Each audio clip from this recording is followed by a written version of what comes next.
When Henry Cavill abruptly announced his departure from Netflix's The Witcher after Season 3, fans were devastated and confused. Hello viewers. Welcome to Stats In.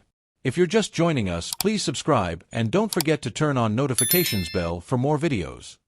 He had poured his heart into the role of Geralt of Rivia, a character he'd publicly championed as a die-hard fan of the book and video game series. So why would the actor most devoted to the lore suddenly walk away? Now, the curtain has finally been pulled back, and the real reason for his exit is far more scandalous and heartbreaking than fans ever imagined. A dream role turned nightmare. Henry Cavill wasn't just cast as Geralt. He fought for the role. He reportedly hounded Netflix for months before they greenlit the project, citing his passion for Andrzej Sapkowski's universe. His commitment was legendary. He performed his own stunts, altered lines to match the books more accurately, and even rewrote Geralt's dialogue when he felt it betrayed the character's true nature. But behind the scenes, that dedication became a source of conflict.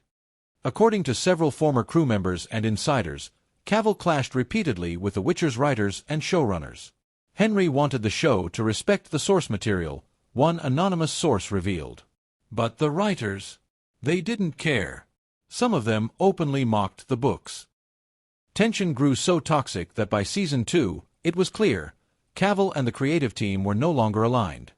The writers versus the White Wolf.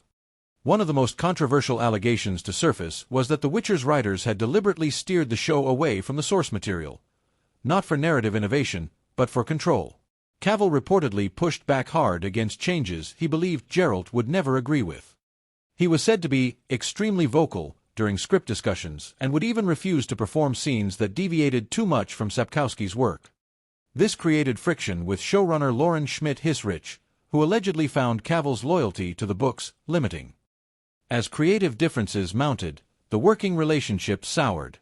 Cavill became more withdrawn and disillusioned, culminating in his decision to leave. The final straw. Season 3 was filmed under growing strain. Cavill, according to several crew members, felt completely ignored by the show's leadership.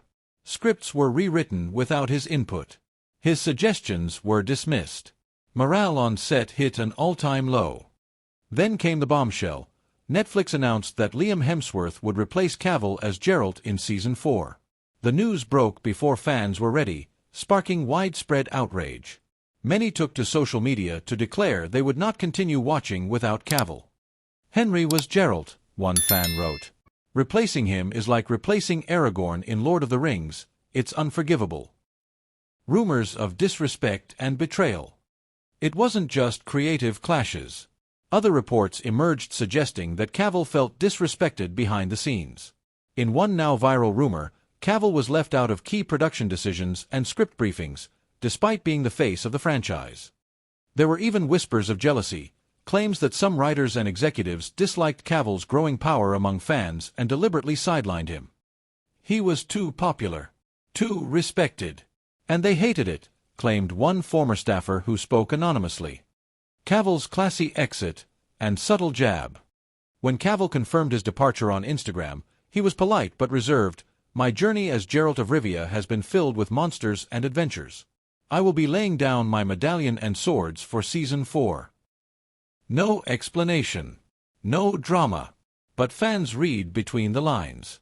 This wasn't just a schedule conflict or creative pivot.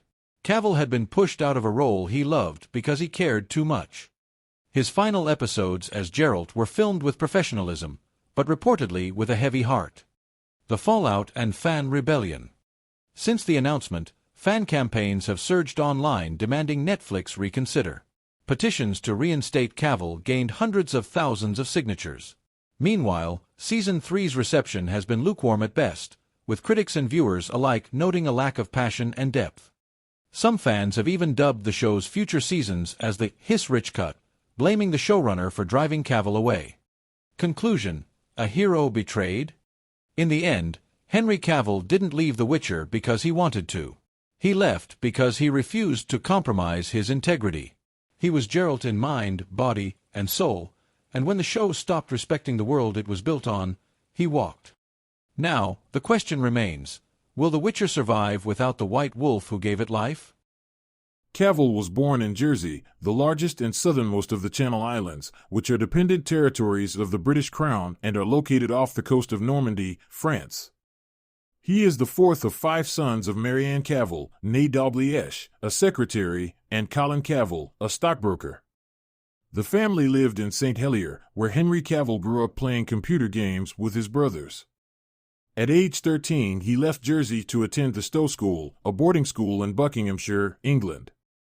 At Stowe, Cavill developed an interest in acting and participated in school productions, including Grease, A Midsummer Night's Dream, and Tom Stoppard's Dog's Hamlet.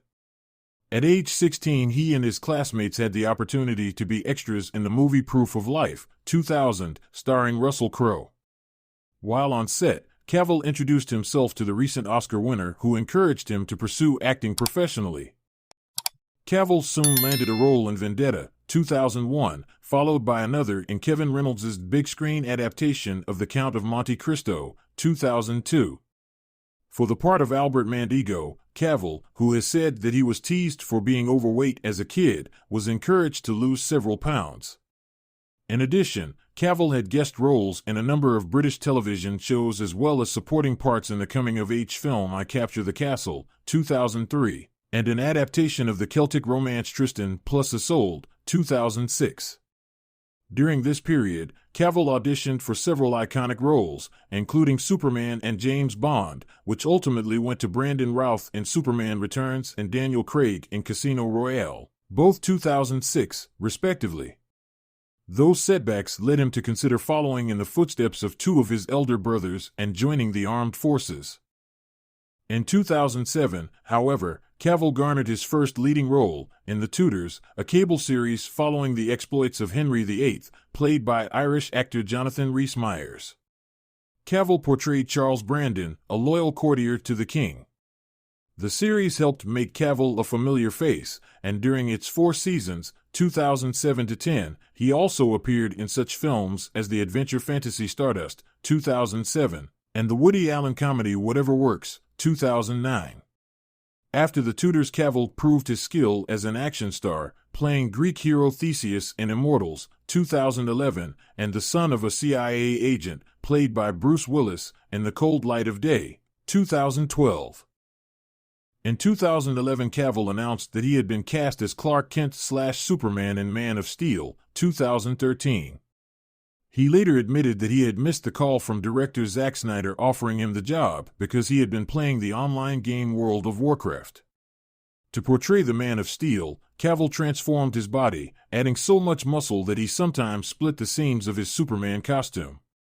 He also had the opportunity to work alongside Crowe, who played Superman's father. Jor-El. Cavill went on to reprise the role in Batman v Superman, Dawn of Justice, 2016, starring opposite Ben Affleck as Batman, and in Justice League, 2017, featuring such DC comic book heroes as Wonder Woman, played by Israeli